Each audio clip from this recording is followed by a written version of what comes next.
행복한 국가를 만든 리더십 일부, 메르켈의 리더십을 2015년 살펴봅니다. 미국의 시사 잡지 타임은 26년 만에 여성을 올해의 인물로 선정했다. 그녀의 별명은 무티다. 독일어로 엄마라는 뜻이다.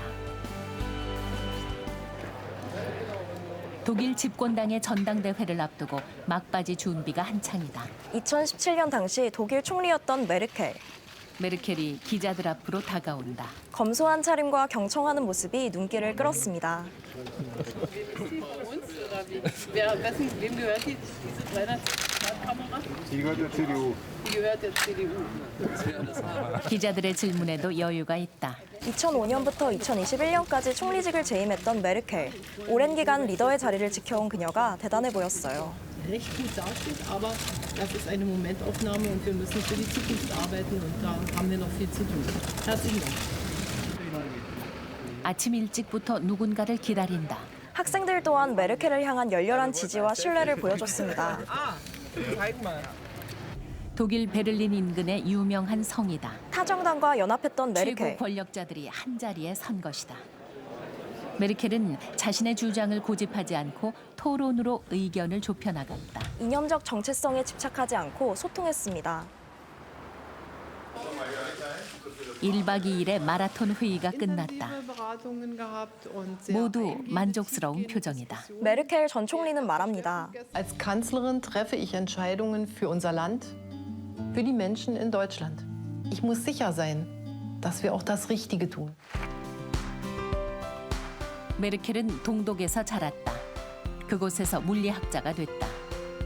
1990년 통일이 되자 기독교 민주연합에 입당해 연방의원으로 정치를 시작한다.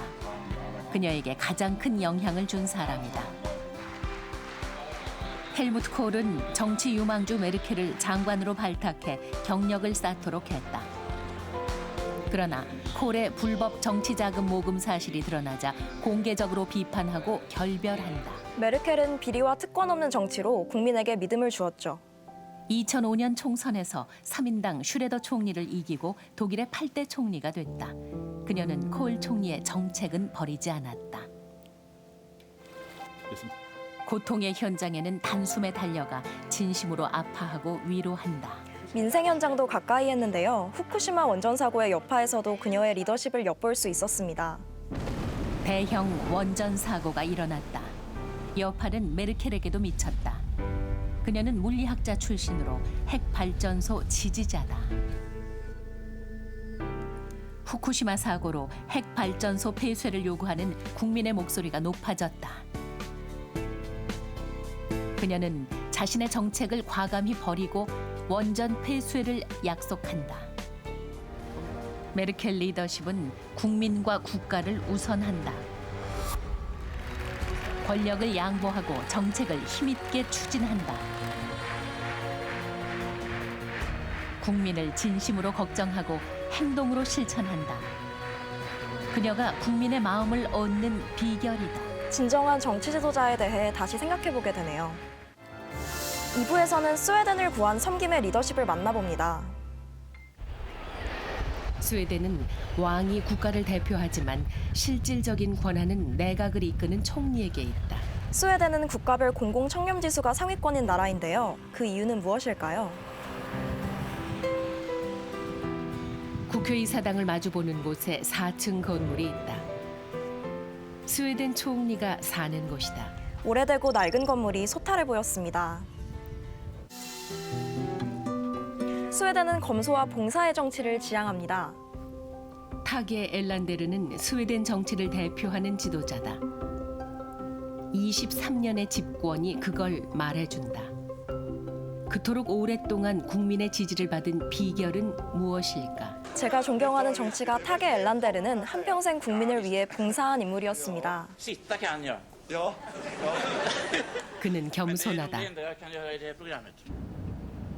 스톡홀름에서 4시간을 달리면 엘란데르의 고향에 도착한다. 그는 어린 시절 이곳에서 교사인 아버지에게 정직하고 검소한 삶을 배우며 자랐다.